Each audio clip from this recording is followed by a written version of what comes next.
हाँ, आज हम देख रहे हैं कि एक अदालत के कमरे में असल में कौन कौन होता है। मतलब जज और वकील तो हम जानते हैं, पर उनके अलावा भी कई लोग होते हैं ना। हाँ बिल्कुल। और हर किसी का अपना एक जरूरी काम होता है। आज हम यही समझने की कोशिश करेंगे, न्यायालय के कर्मी, भूमिकाएं और कार्य नाम के स्रोत के आधार पर। हाँ, ये जानना दिलचस्प होगा कि ये सब मिलकर कैसे काम करते हैं ताकि न्याय हो सके। तो चलिए शुरू करते हैं। सबसे पहले जाहिर है न्यायाधीश। बिल्कुल। न्यायाधीश या जज स्रोत उन्हें पीठासीन अधिकारी कहता है। पीठासीन अधिकारी, इसका क्या मतलब हुआ? मतलब वो बस कुर्सी पर बैठते हैं या? नहीं, उससे कहीं ज्यादा। पीठासीन अधिकारी मतलब वो कोर्ट की कार्यवाही का संचालन करते हैं। वो ये तय करते हैं कि सब कुछ कानून के हिसाब से हो। अच्छा। हाँ, सबूत कौन से माने जाएंगे, गवाही कैसे होगी, ये सब। और अगर जूरी ट्रायल है तो जूरी को कानून भी वही समझाते हैं। और सबसे जरूरी फैसला सुनाना। वो तो है ही, लेकिन उससे भी ज्यादा जरूरी है उनका निष्पक्ष रहना, किसी का पक्ष नहीं लेना। यही उनकी मतलब सबसे बड़ी जिम्मेदारी है। सही कहा। अच्छा, अब इतने सारे कागजात होते हैं कोर्ट में, फाइलें, रिकॉर्ड्स, ये सब कौन देखता है? उसके लिए होते हैं कोर्ट क्लर्क। ये समझ लीजिए कि कोर्ट के एडमिनिस्ट्रेटिव बैकबोन है। Administrative backbone? हाँ, मतलब सारा रिकॉर्ड मेंटेन करना, फाइलों को संभालना, कोर्ट की लिस्ट बनाना जिसे डॉकेट कहते हैं। हाँ, डॉकेट। कौन सा केस कब सुना जाएगा ये सब शेड्यूल करना। यहाँ तक कि कभी-कभी गवाहों को शपथ भी यही दिलाते हैं। इनका काम है कि पूरी प्रक्रिया व्यवस्थित रहे। काफी महत्वपूर्ण काम है। पर्दे के पीछे का हीरो कह सकते हैं। कह सकते हैं। अच्छा, अब कोर्ट रूम में व्यवस्था और सुरक्षा भी तो चाहिए। हाँ, वो कौन देखता है? उसके लिए होते हैं बेलिफ। बेलिफ? जी।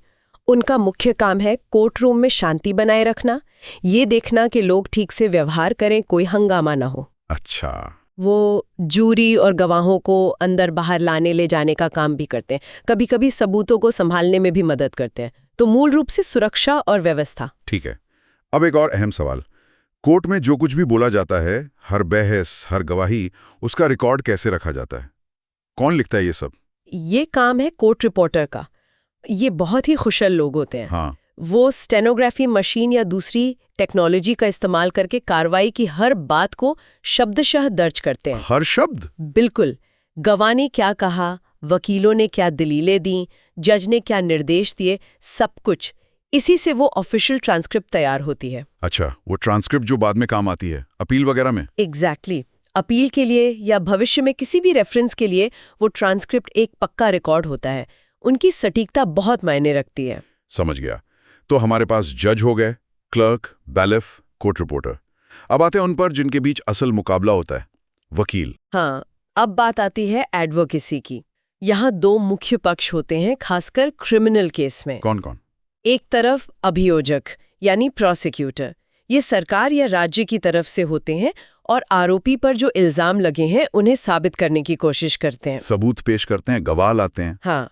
और दूसरी तरफ होते हैं बचाव पक्ष के वकील यानी डिफेंस अटॉर्नी, जो आरोपी को बचाते हैं। बिल्कुल। उनका काम होता है आरोपी के अधिकारों की रक्षा करना और प्रोसिक्यूशन के केस को चुनौती देना। ये जो संतुलन है ना अभियोजन और बचाव पक्ष के बीच, हाँ, यही एक निष्पक्ष सुनवाई के लिए बहुत जरूरी है। सिविल मामलों में भी इसी तरह दो पक्षों के वकील होते हैं जो अपने अपने क्लाइंट का पक्ष रखते हैं। ठीक है। और ये वकील अपनी दलीलें किस आधार पर बनाते हैं? मतलब तथ्य कहाँ से आते हैं? तथ्य लाते हैं गवाह, विटनेस। विटनेस, हाँ। ये वो लोग होते हैं जिन्हें मामले के बारे में कोई सीधी जानकारी होती है।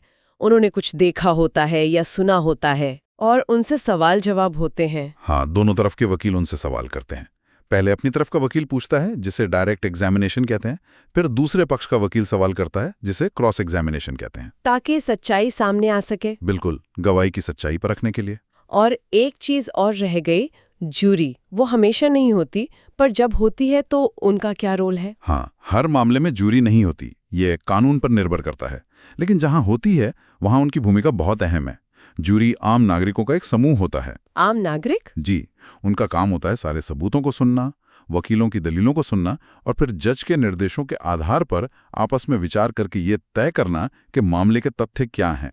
यानी फैसला तथ्यों पर आधारित होता है। हाँ, क्रिमिनल केस में वो तय करते हैं कि आरोपी दोषी है या नहीं, और सिविल केस में कि कौन पक्ष जिम्मेदार है या नहीं। ये एक तरह से न्याय प्रक्रिया में समाज की सीधी भागीदारी है।